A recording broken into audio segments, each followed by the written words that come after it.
En la frontera de Hidalgo con Querétaro se encuentra el municipio de Tecozautla, conocido por sus buenas cosechas de nopal, guayaba y aguacate. Con una tranquila vida rural, poco llega a saberse de este ayuntamiento, a menos que sucesos extraordinarios, como el que relata esta leyenda, sucedan. Cuenta la gente del lugar que a nadie le gusta salir por las noches, ya que de camino a Zimapán es inevitable encontrarse con dos peñas, entre las que hay un pequeño llano, un lugar marcado por los seres malignos, pues en punto de la medianoche se escuchan los funestos quejidos de un hombre que pareciera estar agonizando. Se dice que esta historia fue verificada por un par de compadres que un día transitaban por aquel lugar. Esa noche escucharon algo. Movidos por la curiosidad, los compadres se dirigieron al lugar de donde venían los gritos. Pero conforme pasaban los segundos, su sentir se volvió en terror, pues lo que oían eran quejidos de alguien que sufría un dolor insoportable. Al llegar hasta el llano, se encontraron con una escena sorprendente y aterradora. Un hombre se columpiaba en una cuerda que estaba sostenida de la punta de las dos peñas. Su rostro era tan pálido como si la poca piel que tenía en él se hubiese fundido con el hueso, y no dejaba de gritar. Provocó en las personas un terrible miedo que los heló hasta los huesos y erizó sus cabellos. Paralizados, no daban crédito a lo que sucedía. De pronto, una luz rojiza e intensa rodeó al hombre que se mantenía columpiándose, prendiéndolo en llamas, entre las cuales se distinguía un ser que abrazaba al desdichado hasta que se volvió cenizas. Mudos ante el hecho, con los dientes apretados y los cabellos de punta, salieron despavoridos de aquel lugar, pero cuando lo hicieron, fueron sorprendidos por la muerte, por haber presenciado un encuentro con el diablo, al que no habían sido invitados. Se dice que aquel hombre que se mecía en el llano era un hacendado de la región que un día vendió su alma al diablo por riquezas, y que esa noche el mismo diablo vino por su alma, que durante mucho tiempo anduvo en pena en el mundo de los vivos. Desde aquel día, los lugareños llaman al lugar el columpio del diablo.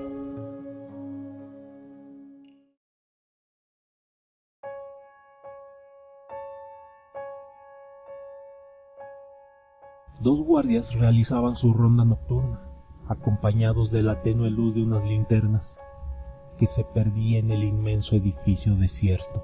Buscaban el origen de un ruido que de pronto los sorprendió. Entre pláticas, el veterano cuenta al nuevo la historia del temido lugar.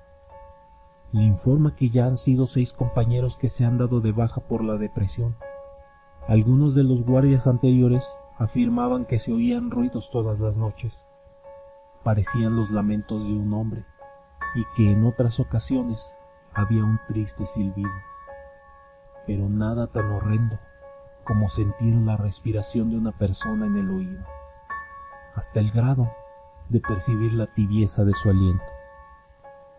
El nuevo vigilante empezaba a ponerse inquieto al saber de tales sucesos, por lo cual la historia continuó en medio del nerviosismo. Esta fábrica estuvo mucho tiempo sin sufrir ningún atraco, a pesar de no contar con vigilancia en este barrio tan peligroso. Circula una leyenda desde hace tiempo. Dicen que el dueño de la fábrica hizo un pacto con el diablo para cuidar de la construcción. Lucifer aceptó el trato y envió un perro horrible, con las fauces de un monstruo y la envergadura de un caballo. Esa criatura arrastraba sus mugrientas garras por cada rincón de este horrible lugar.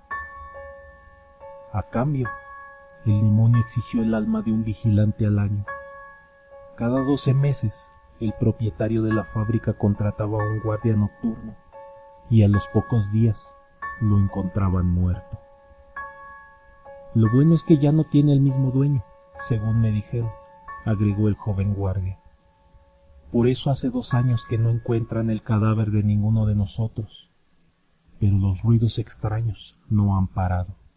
En ese momento, Un ruido los hizo dirigir la luz de las linternas hacia un punto específico.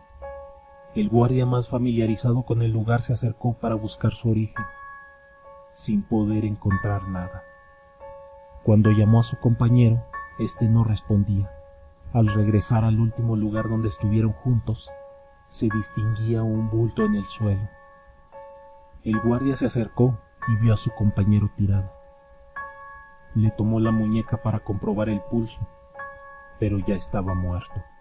Su cuerpo estaba cubierto de rasguños y rasgaduras, como si una enorme bestia lo hubiera atacado.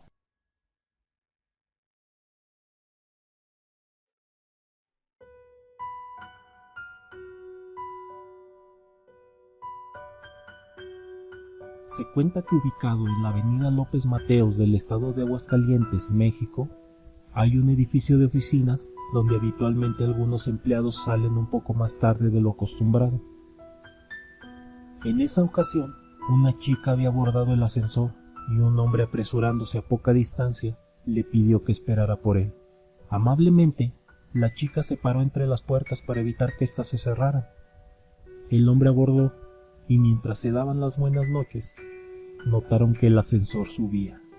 El hecho les pareció un poco extraño, pues se suponía que estaba programado para ir no más allá de ese piso, pues el de arriba se encontraba clausurado y nadie trabajaba ahí.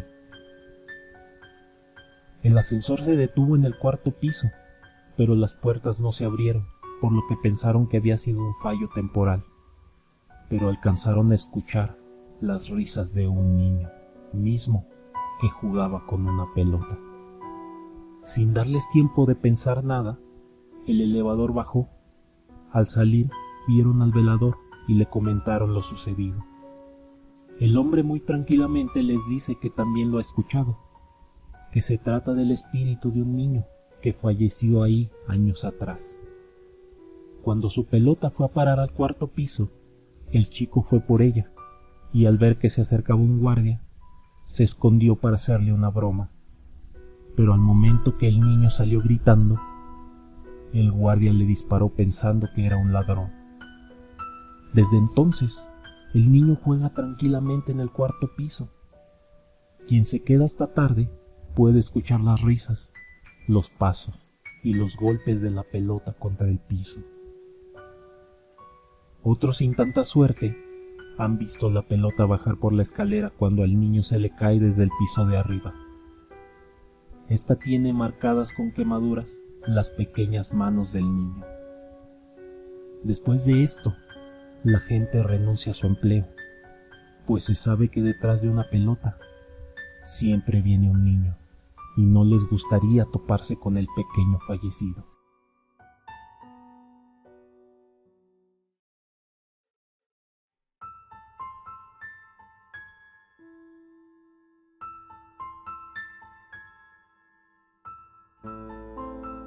El 19 de febrero de 1983, en Sonora, Ortiz, ocurrió un terrible choque entre un tren de carga y un tren de pasajeros, en el cual murieron aproximadamente 400 personas de forma muy impactante.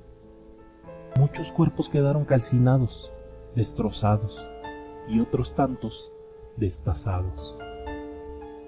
A pesar de la magnitud, hubo sobrevivientes.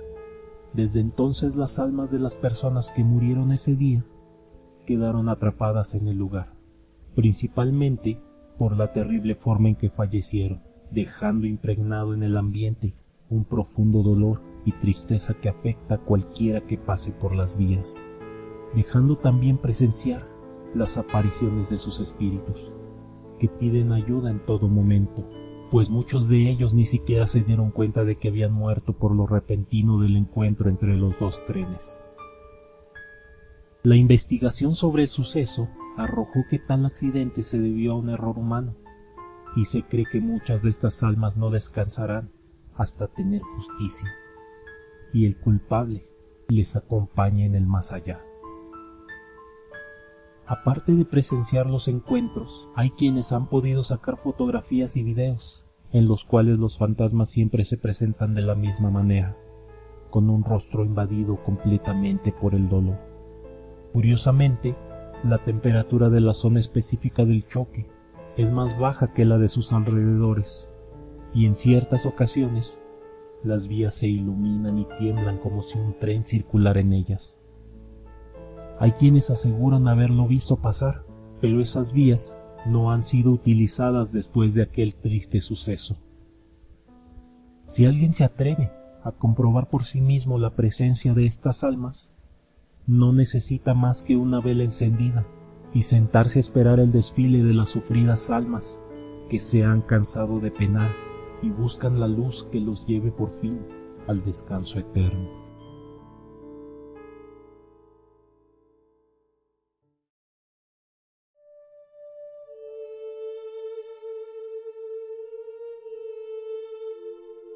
Esta es una leyenda poco conocida, pero sin duda escalofriante. Hace mucho tiempo, en un pequeño pueblo a las afueras de Tenochtitlán, habitaba un valiente y célebre guerrero con su esposa. Ella no había podido darle aún descendencia, y eso fue suficiente para ser despreciada por todas las personas del lugar. Según las tradiciones de los ancestros, cuando una mujer era infértil, debían expulsarla de la comunidad para evitar que su mal se esparciera sobre los demás causándoles desgracias. Afortunadamente, su esposo era bueno, la amaba profundamente y evitaba a toda costa que la mandaran al exilio. Pero no pudo protegerla siempre. Él fue enviado a la guerra. Justo en ese mismo día, ella descubrió que por fin había sido favorecida con un embarazo. Corrió, intentando alcanzar a su marido para darle la noticia, pero las demás mujeres querían cumplir con su tradición. La apedrearon a la salida del pueblo, matando el retoño que apenas crecía en su vientre. Tirada, casi inconsciente, con un inmenso dolor en el corazón por haber perdido aquel regalo de los dioses, les rogó que la ayudaran en su venganza. Sus plegarias fueron escuchadas y le concedieron a esta mujer el poder de arrancarse la piel y despojarse de sus carnes para aterrorizar a aquellas mujeres y después matar a sus hijos. Terminado el acto atroz, podría de nuevo vestirse con su apariencia normal y así evitar cualquier tipo de sospechas. En 7 noches logró acabar con muchas de las mujeres que la apedrearon. No tuvo más tiempo porque su marido volvió de la guerra. Su tarea aún no estaba terminada, así que a pesar de que su esposo había vuelto, una noche se levantó a continuar con su reinado de terror. Salió de su choza y por allá entre los árboles se quitó la piel y la carne como todas las noches, ignorando que su marido la había seguido con cautela, gracias a sus dotes de guerrero. El hombre estaba espantado al ver a su esposa despojarse de la piel con facilidad, dejando expuesta la carne viva y sangrante, para después deshacerse de ella también. La imagen de por sí era aterradora, y aumentó al verla realizar aquellos actos de tortura sin remordimiento alguno contra aquellas mujeres que le habían robado el mayor anhelo de su vida. El guerrero no podía soportar el sufrimiento de ver a su mujer convertida en un ser maligno, así que se dirigió al árbol donde había escondido la piel, la tiró al suelo y la llenó de sal. Al regresar de su cacería, la mujer se puso la carne, después la piel, pero la sal le quemó todos los músculos, causándole un dolor tan inmenso que ella terminó muriendo, retorciéndose de agonía, despojada de su carne, con los huesos expuestos. Fue donde recibió el nombre de la Descarnada. Después de su muerte, se escuchaban aterradores alaridos y lamentos cuando una mujer daba a luz, mismos que la gente atribuía al espíritu de aquella mujer, que envidiaba a todas aquellas mujeres que tenían lo que a ella le fue arrebatado con tanta hazaña. Nunca nadie había vuelto a ver a la Descarnada, solo se podían escuchar sus gritos. Pero hace algo de tiempo, un grupo de hombres vio en los senderos que hay en las faldas del Popocatépetl una figura humana, sangrante, con la carne a plena vista, sin piel que la cubriera, que caminaba mientras gritaba con un dolor profundo.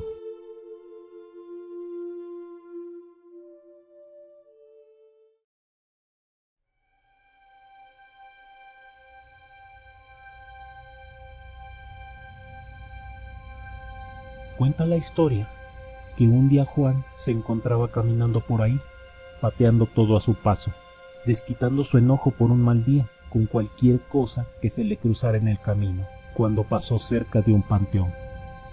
Le dio una patada a lo que creía una cosa sin importancia, pero al ver con detalle, resultó ser un cráneo.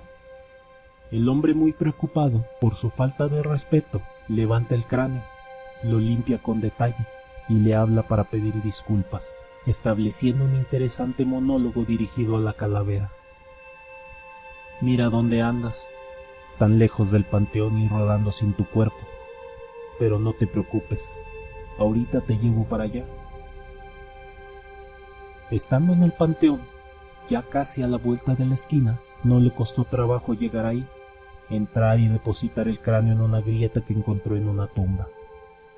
Siguiendo la plática con la calavera, le decía: por lo que veo tus familiares te han abandonado y por eso andas rondando de un lado a otro, pero te espero el Día de Muertos para convidarte de la ofrenda que ponemos en casa año con año. No te olvides, ahí te espero. Pasado el tiempo y llegado el día 2 de noviembre, a la casa de Juan llega una visitante y toca la puerta. La esposa del hombre abre. Señora, su esposo don Juan me invitó a comer, dice la desconocida. Claro, pase usted. Sabe que este día las puertas están abiertas para todo el que nos haga el favor de visitarnos, responde la mujer desde dentro de su casa. La esposa de Juan muy amablemente le invita a pasar. La visitante desconocida es servida con todo lo que se ha preparado para la ocasión. Ella come con mucho apetito y al terminar se despide diciéndole: dígale a su esposo don Juan que muchas gracias por la invitación. Todo estuvo riquísimo. La esposa de Juan cierra la puerta y al dar vuelta se da cuenta que el plato de comida está aún servido e intacto.